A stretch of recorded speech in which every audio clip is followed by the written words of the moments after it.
രണ്ടാം losers final. Anari പുത്തൻചുണ്ടൻ ഒന്നാം ട്രാക്കിൽ, കരുവാറ്റ പുത്തൻചുണ്ടൻ രണ്ടാം ട്രാക്കിൽ, വെള്ളംകുളങ്ങര മൂന്നാം ട്രാക്കിൽ, പുളികുന്ന് നാലാം ട്രാക്കിൽ. അങ്ങനെ പേരും പ്രശസ്തിയുമുള്ള വള്ളങ്ങളാണ്. ഈ വള്ളങ്ങളെല്ലാം തന്നെ കുട്ടനാട്ടിലെയും കേരളത്തിലെയും ജലോത്സവങ്ങളിൽ ഒരു വർഷമല്ലേ മറ്റേ വർഷത്തിൽ വിജയിയായിട്ടുള്ളവരാണ്. ആനാരി പുത്തൻചുണ്ടൻ തുഴയുന്നത് തിരുവാർപ്പ് ബോട്ട് ക്ലബാണ്. ജെയിംസ് കുട്ടി ജേക്കബാണ് അതിന്റെ ക്യാപ്റ്റൻ. നിരവധി ജലമേളകളിൽ തങ്ങളുടെ സാമർഥ്യം തെളിയിച്ചിട്ടുള്ള ആനാരി പുത്തൻചുണ്ടൻ ഒന്നാം ട്രാക്കിൽ തുഴയുന്നു.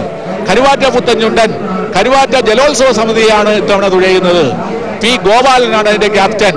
അതുപോലെ തന്നെ വെള്ളംകുളങ്ങര വള്ളം നെഹ്റു ട്രോഫിയിൽ വളരെ പേര് പ്രശസ്തമുള്ള ഒരു വള്ളമാണ് വെള്ളംകുളങ്ങര ബോട്ട് ക്ലബ് തുഴയുന്നു.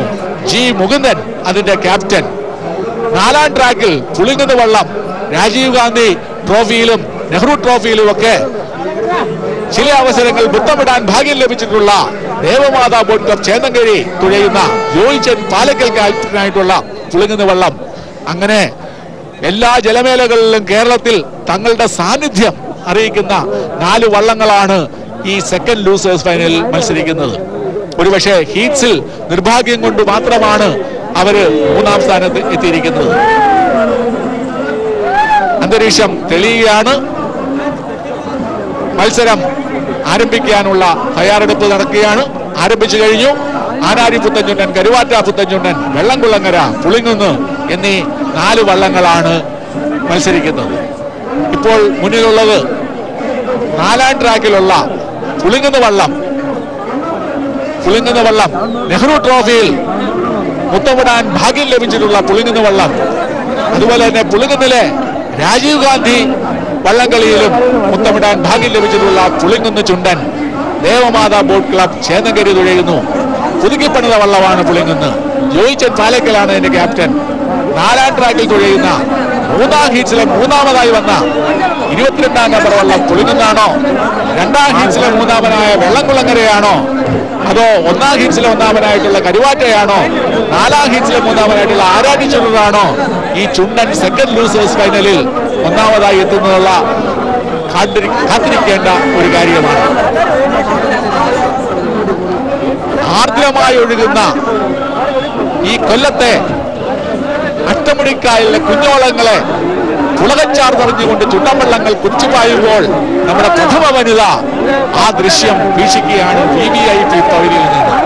കേരളത്തിന്റെ മുഖ്യമന്ത്രി ശ്രീ ഉമ്മൻചാണ്ടിയും സംസ്ഥാന മന്ത്രിമാരും ഒക്കെ എത്തിയിട്ടുണ്ട് ഈ ജലോത്സവം വീക്ഷിക്കുവാനായി. ലോകത്ത് മറ്റൊരു കായിക ഇനത്തിന് തരാൻ കഴിയാത്ത ആവേശമാണ് വള്ളംകളി കാഴ്ചക്കാർക്ക് പകർന്നു നൽകുന്നത്. പങ്കെടുക്കുന്നവർക്ക് ജാതി മത രാഷ്ട്രീയ വ്യത്യാസമില്ല. എല്ലാവർക്കും ഒരേ മനസ്സാണ്. കേരളത്തിലെ ജലമേളകളിൽ ഏറ്റവും പ്രധാനപ്പെട്ട ആലപ്പുഴ പുന്നമടക്കായലിലേക്ക് നെഹ്റു ട്രോഫിക്കൊപ്പം എത്തുവാനുള്ള ശ്രമത്തിലാണ് ഇപ്പോൾ കൊല്ലത്ത് നടക്കുന്ന പ്രസിഡന്റ്സ് ട്രോഫി ബോട്ട് റേസ്.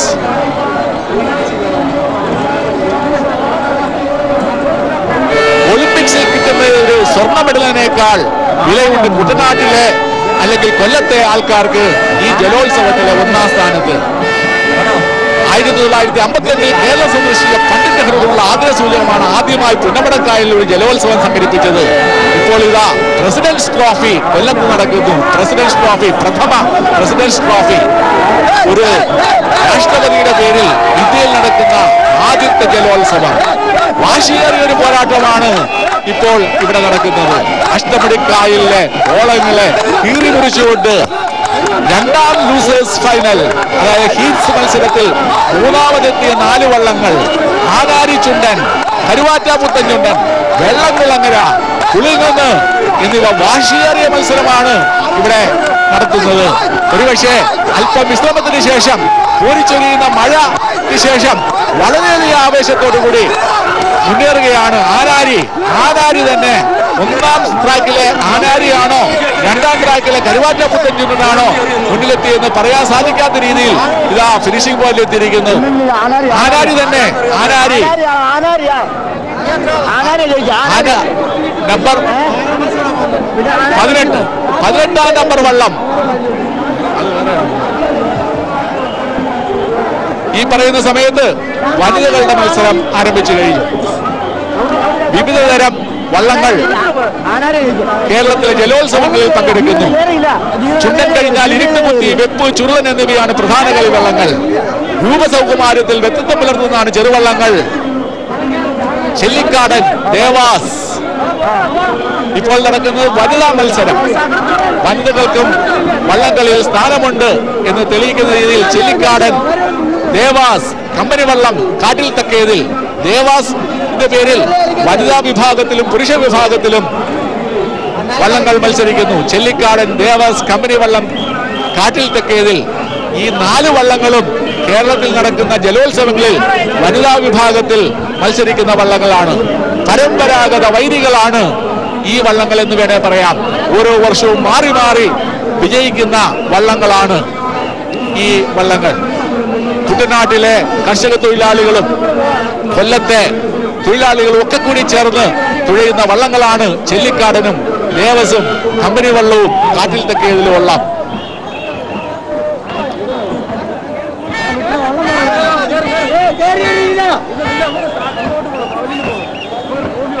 മെയ്ക്കരുത്തിന്റെയും അധ്വാനത്തിന്റെയും സംഘടനാ ശക്തിയുടെയും ഒക്കെ പ്രതീകമാണ് വള്ളംകളി. മതസൗഹാർദ്ദത്തിന്റെ പ്രതീകം കൂടെയാണ് വള്ളംകളി. പുരുഷന്മാരും വനിതകളും വിദ്യാർത്ഥികളും ഒക്കെ ഈ മത്സരത്തിൽ പങ്കെടുക്കുന്നു. ആലപ്പുഴ പുന്നമടക്കായലിൽ നടക്കുന്ന വനിതാ വിഭാഗ മത്സരത്തിൽ ചില വർഷങ്ങളിൽ വിദേശ വനിതകളും പങ്കെടുക്കാറുണ്ട് എന്നുള്ളത് കൗതുകകരമായിട്ടുള്ള ഒരു വസ്തുതയാണ്. അങ്ങനെ ചെല്ലിക്കാടനും ദേവസും കമ്പനി വള്ളവും ഒക്കെ തുഴയുന്ന ഒരു കാഴ്ചയാണ് നമ്മളിപ്പോൾ കാണുന്നത്. തെക്ക് പടിഞ്ഞാറൻ കാലവർഷത്തിന്റെ ആർത്തുലച്ചു വന്ന മഴയ്ക്ക് ശേഷം മാനം തെളിഞ്ഞു, അന്തരീക്ഷം ശുദ്ധമായി. എങ്കിലും ചാറ്റമഴ ഇപ്പോഴും ഉണ്ട്. വായു സുരഭിലവും സുഖദായവുമാകുന്ന മലയാള കലണ്ടറിലെ ചിങ്ങമാസത്തിലാണ് ഓണവും കേരളത്തിലെ ജലോത്സവങ്ങളും. പുൽക്കൊടികൾ പോലും പൂവണിഞ്ഞ് പറമ്പുകളെല്ലാം ഹരിതാഭവുമായി നിൽക്കുന്ന ഓണക്കാലത്തെ കേരളത്തിന് ശാലിന സുന്ദരിയായ ഒരു മലയാളി മങ്കയുടെ സൗന്ദര്യമുണ്ട്. ഇതാ വനിതകൾ തുഴയുന്ന വള്ളംകളി കാണുക. കള്ളക്കർക്കിടകത്തിന് ശേഷം കേരളത്തിലുണ്ടാകുന്ന ഈ കാലാവസ്ഥാ മാറ്റവും അതിന്റെ മാസ്മര ശക്തിയും ജാതി മത വർഗ വ്യത്യാസമില്ലാതെ കേരളീയ മനസ്സുകളെ മയക്കുന്നു. അതിൽ നിന്ന് ഒഴിഞ്ഞു നിൽക്കുവാൻ ആർക്കും കഴിയുകയില്ല. അത്രയ്ക്ക് ഹൃദയഹാരിയാണ് ഭൂമിയും ആകാശവും വായുവിലും വെള്ളത്തിൽ പോലും ദൃശ്യമാകുന്ന വിസ്മയകരമായിട്ടുള്ള മാറ്റങ്ങൾ. മഹാബലി കേരളം സന്ദർശിക്കുന്ന വേളയിൽ കൃതജ്ഞതാ നിർഭരമായ കേരളീയർ തങ്ങളുടെ ഉദാരനിധിയായിരുന്ന ഭരണാധികാരിക്ക് സന്തോഷപൂർവ്വം ആഹ്ലാദകരമായ വരവേൽപ്പ് നടക്കുന്നു. അതിനോടനുബന്ധിച്ചുകൂടിയാണ് ഈ വള്ളംകളികൾ കേരളത്തിലെ നദികളിൽ നടക്കുന്നത്. ഓണമാഘോഷിക്കുന്ന ഈ അവസരത്തിൽ കൊല്ലത്ത് ആദ്യമായി നടക്കുന്ന പ്രസിഡന്റ്സ് ട്രോഫിക്ക് വേണ്ടിയുള്ള വള്ളംകളി മത്സരമാണ് ഇവിടെ നടക്കുന്നത്. ഇത് വീക്ഷിക്കുവാനായി ഭാരതത്തിലെ പ്രഥമ വനിത ശ്രീമതി പ്രതിഭാദേവി സിംഗ് പാട്ടീലിന് കേരള ജനതയുടെ ഹൃദയംഗമായ സ്വാഗതമാണ് നൽകിയത്. ഒരു കാലത്ത് കേരളത്തിന്റെ നാഗരികപ്പെട ഇന്ത്യയിലെ ഏറ്റവും വലുതും ശക്തവുമായ ഒന്നായിരുന്നു. കേരളത്തിലെ കായലുകളും തടാകങ്ങളും തോടുകളും മറ്റ് ജലാപാതകളുമുള്ള ഭൂപ്രകൃതിയോടൊപ്പം ഇവിടുത്തെ ഭരണാധികാരികൾ വളർത്തിയെടുത്ത നാവിക ശക്തിയും പ്രാചീനമായ വള്ളംകളി പാരമ്പര്യം വളരാൻ സഹായിച്ചിരുന്നു. എന്നാൽ ചോളന്മാരുടെ പതനത്തോടുകൂടി നാവികശക്തി ഗണ്യമായി കുറഞ്ഞു. ഇന്ന് ചുണ്ടൻ വള്ളങ്ങളും ഇതുപോലുള്ള ചുരുളം വള്ളങ്ങളും വനിതാ വള്ളങ്ങളും ഒക്കെ മത്സരത്തിനായിട്ട്